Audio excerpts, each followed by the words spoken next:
Yahobu, Bapak Ibu Pendeta, Sinenge, Majelis dan warga Gereja Amin, ini adalah channel YouTube Sinode Gereja Amin. Karena itu, bagi yang mencintai Gereja Amin, tontonlah, subscribe, like, dan bagikan. Gereja Amin yang tangguh, mandiri, dan peduli. Tuhan Yesus memberkati.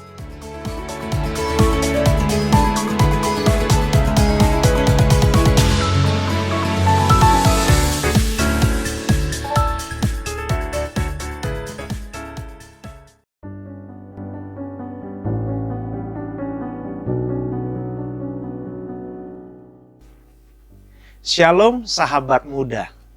Salam jumpa kembali dalam acara Youth for Christ. Bersama saya Pendeta Niko Agusta dari Gereja Presbyterian Indonesia Sola Gracia, anggota PEGI wilayah DKI Jakarta. Renungan kita hari ini, Jumat 24 Oktober 2025, dituliskan oleh Pendeta Samuel Akihari dari GKI Samanhudi Jakarta dengan judul Berpegang pada Kebenaran, yang didasarkan pada surat 2 Timotius pasal 3 ayat 10 sampai yang ke-15. Sebelum kita membaca dan merenungkan firman Tuhan, kita berdoa. Tuhan Yesus yang baik, terima kasih untuk kesempatan bagi kami boleh membaca, mendengar, dan merenungkan firman-Mu. Biarlah melalui perenungan kami pada saat ini, kami boleh semakin bertumbuh di dalam iman, semakin belajar terus mengasihi Tuhan, dan kami senantiasa mengarahkan diri kami pada apa yang baik dan benar. Tolonglah kami ya Roh Kudus, sehingga kami menjadi anak-anak Tuhan yang menyenangkan hati-Mu. Demi Kristus kami berdoa. Amin.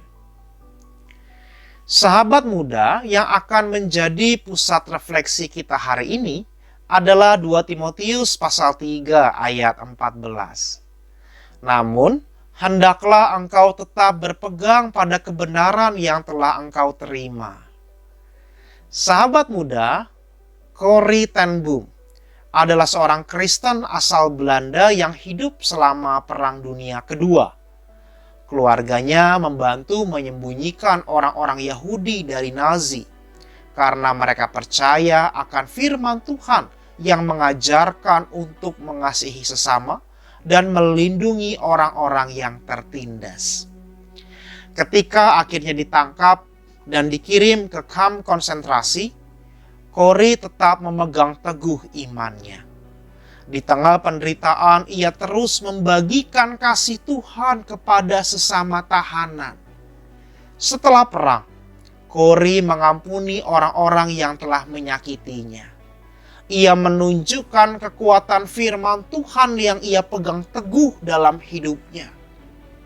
Youth, Paulus bertemu dengan Timotius di Listra dalam perjalanan misinya yang kedua. Sebelum Paulus meninggalkan kota itu, Timotius telah bergabung dengannya dan mengikuti Paulus dalam sebagian besar hidupnya. Paulus melihat Timotius bertumbuh dalam kasih karunia dan dalam pengetahuan tentang Tuhan Yesus selama pelayanan mereka bersama. Ketika waktu perpisahan semakin dekat, Paulus menulis kepada rekan sekerja mudanya itu.